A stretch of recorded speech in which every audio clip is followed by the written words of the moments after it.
You slide out of your mother, somewhere in the forests of Central Africa. Your fingers curl tight around her belly fur before you even take your first full breath, and your toes grip just as hard, locking you against her body. She moves almost immediately, reaching up and pulling herself onto a higher branch, and your weight swings beneath her as she climbs. The motion is sharp and constant, and you hold on because there's nothing else to do. Another female drops down from above and lands on the same branch just ahead. She turns and moves closer, reaching one hand toward you. But your mother twists her body away and pulls her lips back, showing her teeth for just a second.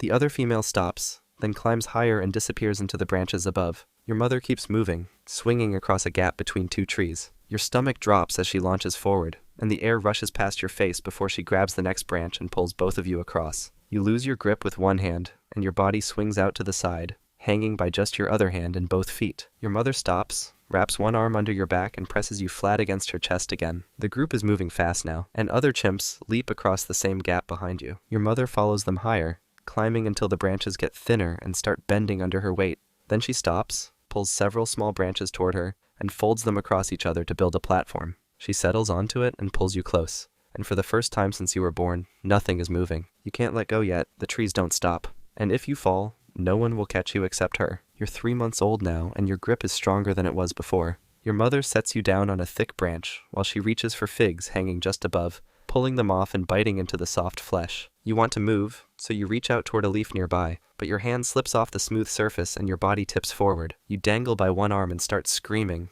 kicking your legs in the open air. Your mother grabs you instantly and pulls you back up, then shifts you onto her back where you can hold on properly. An older juvenile drops down beside you both, hanging upside down by his feet with his arms swinging free. He's curious, so he reaches forward and touches your face with one finger. You grab it and hold on, and your mother lets this happen while she keeps eating. Then a loud crash comes from the branches above, and a large male comes down fast, moving through the trees with his body swinging heavily from branch to branch. Everyone stops. The juvenile beside you disappears upward in less than a second, and your mother goes completely still. The male passes close, stops right next to you and stares directly at your face for several seconds. Then he moves on, climbing higher and disappearing into the branches above. Your mother starts moving again, breathing normally now, and carries you to a different tree farther away. You try reaching for a branch yourself this time, and your fingers wrap around it successfully. You pull slightly, testing your own weight, and manage to hold yourself away from her body for just a moment before letting go and grabbing her fur again. The big male didn't hurt you this time, but you felt how everyone changed when he came close, and eventually you'll understand why. Skip forward a bit, and you're 1 year old now. You can climb alone without needing your mother to carry you, moving between branches and pulling yourself up with your arms and legs working together. Then loud screaming starts somewhere across the trees, high-pitched and terrified, so the group moves quickly toward the sound. You follow behind them, gripping each branch and swinging forward to keep up. The adult males have caught a red colobus monkey and are holding it down on a thick branch, pinning it with their hands and feet. The monkey struggles and screams, thrashing under their weight, but then the sound stops suddenly as they tear into its body with their teeth. Other chimps gather around them, reaching their hands toward the meat and holding their palms open. Your mother pushes closer to the males and reaches up with one hand extended. One of the males tears off a small piece and hands it down to her. She takes it and starts chewing, and you watch her mouth move as she breaks the meat apart. Then she tears off a smaller piece and holds it out toward you. You take it from her hand, and the texture is completely different from fruit or leaves, tougher and harder to bite through. You chew it slowly and swallow, and the taste stays in your mouth afterward. Another juvenile moves closer and tries grabbing the meat still in your mother's hand. She pulls away quickly, turning her body to block him. Then the adult male above them screams and lunges downward with his mouth open, snapping toward the juvenile's head. The juvenile drops away instantly, letting go of the branch and falling into the lower trees. Meat doesn't fall from the branches. Someone has to catch it, and someone else decides who gets to eat it. You're 4 years old now, and you move through the trees without thinking about where to grab or how to balance. You're playing with 2 other juveniles, chasing each other across the branches and wrestling when someone gets close enough to catch. You roll together on a wide branch, pulling at each other's arms and trying to pin each other down. Then loud hooting starts deeper in the forest, sharp and repeated, so your mother comes out of nowhere and grabs you, pulling you close against her chest. All the females with young move together quickly, heading away from the sound, and you look back over your mother's shoulder. The adult males are running through the trees in the opposite direction, moving toward the edge of the group's territory with their bodies swinging fast between branches. Another group of chimps has crossed into your area, and the screaming starts immediately, loud and chaotic with crashes echoing through the trees. Your group's males charge forward with their hair standing up, and the intruders try to retreat. But one of them is too slow, so multiple males from your group close in on him at once. They corner him on a thick branch and pin him down with their hands and feet, biting into his arms and back while he screams and tries to pull away.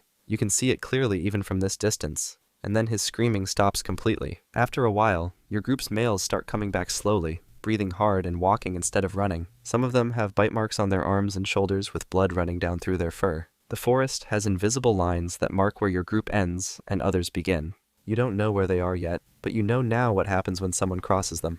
You're 8 years old now, and you're not small anymore. You're sitting at a termite mound with a stripped stick, pushing it into one of the holes and pulling it back out with termites clinging to it. You lick them off and push the stick back in, repeating the process over and over. Then another young male around your age walks over and stops at the same mound, pulling out his own stick and working a different hole on the opposite side. You both feed like this for a while, keeping space between you, but then he moves closer to your side and reaches his stick toward the hole you've been using. You need to keep this spot, so you pull your stick away and turn toward him with the hair on your shoulders rising slightly. He slaps the ground once with his hand, making a sharp sound. So you charge forward and crash into him with your chest, and both of you tumble across the dirt together. You grab at his arms while he grabs yours, rolling and pushing against each other and biting at shoulders and forearms, testing how much force the other can take. He gets one hand around your throat and squeezes, so you bite down hard on his forearm, making him let go immediately. You both separate and stand there breathing hard, staring at each other. Then an older male comes down from a nearby tree and walks directly between you both without stopping.